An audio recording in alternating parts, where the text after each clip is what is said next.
Questions. Who served as the president of Hindu Mahasabha from 1937 to 1943? 1937 and 1943 మధ్యన హిందూ మహాసభకు ప్రెసిడెంట్గా ఎవరు వ్యవహరించారు?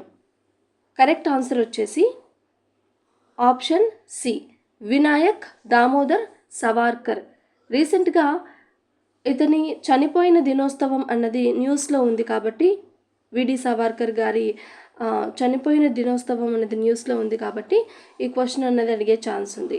హిందూ మహాసభకి 1937 to 1943 మధ్యన ప్రెసిడెంట్గా వ్యవహరించాడు Vinayak Damodar Savarkar.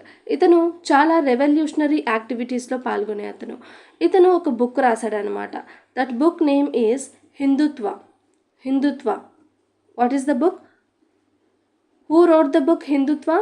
Hindutva book is written by విడి సవార్కర్. ఇవి అతని గురించి మీకు important points. Understand or not?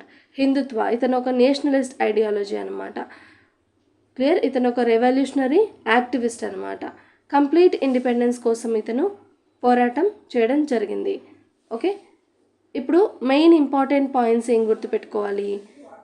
Hindu Mahasabha 1937 to 1943 president ఎవరంటే విడి సవార్కర్.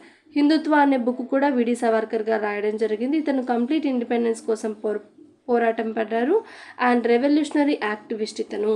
ఇంతే చాలు. ఓకే, సెకండ్ క్వశ్చన్కి వెళ్ళిపోదాం. Consider the following statements regarding Kesavananda Bharati versus state of India case. Kesavananda Bharati కేసులో సుప్రీంకోర్టు ఏం చెప్పింది చూద్దాం. The religion cannot be mobilized for political ends. Religion గురించి చెప్పిందా? లేదు. ఓకే, అండ్ అన్టచబిలిటీ గురించి చెప్పిందా? Abolishing untouchability? నో, అన్టచబిలిటీ గురించి కూడా చెప్పలేదు. Next, right to life and liberty గురించి చెప్పిందా కేశవానంద భారతి కేసులో? నో, చెప్పలేదు. ఇది ఒక ల్యాండ్ డిస్ప్యూట్ గురించి చెప్పింది కదా, ల్యాండ్ ప్రాపర్టీ గురించి చెప్పింది. అలాగే మనకు బేసిక్ స్ట్రక్చర్ గురించి చెప్పింది కదా, మోస్ట్లీ బేసిక్ స్ట్రక్చర్ గురించి చెప్పింది. బేసిక్ స్ట్రక్చర్ గురించి ఏం చెప్పింది? ఏవి కూడా ఫండమెంటల్ రైట్స్కి అగెనిస్ట్గా వెళ్ళకూడదు అని చెప్పింది. ఇంకా మెయిన్గా ఏం చెప్పింది? ప్రియాంబుల్ గురించి చెప్పింది. ప్రియాంబుల్ అన్నది పార్ట్ ఆఫ్ కాన్స్టిట్యూషన్ అని మనకు కేశవానంద భారతి కేసు అయితే చెప్పింది. Preamble is the integral part of the constitution అని కేశవానంద భారతి కేసులో చెప్పడం జరిగింది. ఓకే, అలాగే ఈ ప్రియాంబుల్కి అగైనెస్ట్గా ఏమీ చేయకూడదు. ఆర్టికల్ 368ని ఉపయోగించి ఈ ప్రియాంబుల్ డైల్యూట్ అయ్యే విధంగా చేయకూడదు. బేసిక్ స్ట్రక్చర్ వైలేట్ అవ్వకూడదు. ఫండమెంటల్ రైట్స్కి కూడా బేసిక్ స్ట్రక్చర్ వైలేట్ అవ్వకూడదు. ఏవైనా అమెండ్ చేసినప్పుడు ఆర్టికల్ 368ని యూజ్ చేసి అని సుప్రీంకోర్టు అయితే చెప్పడం జరిగింది.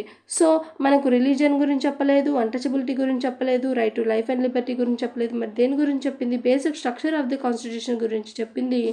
సో మనకు ఆప్షన్ వచ్చేసి option C, only 4 is the correct option for this question.